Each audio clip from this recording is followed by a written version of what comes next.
In this simple video tutorial, I'm going to share with you how to add App Lock on MetaTrader 5.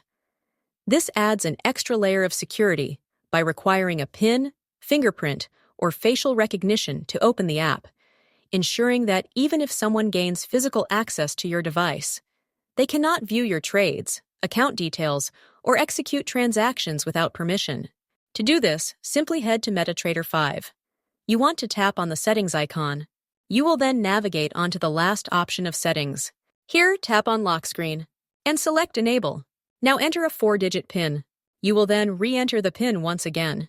Make sure to also turn this option on.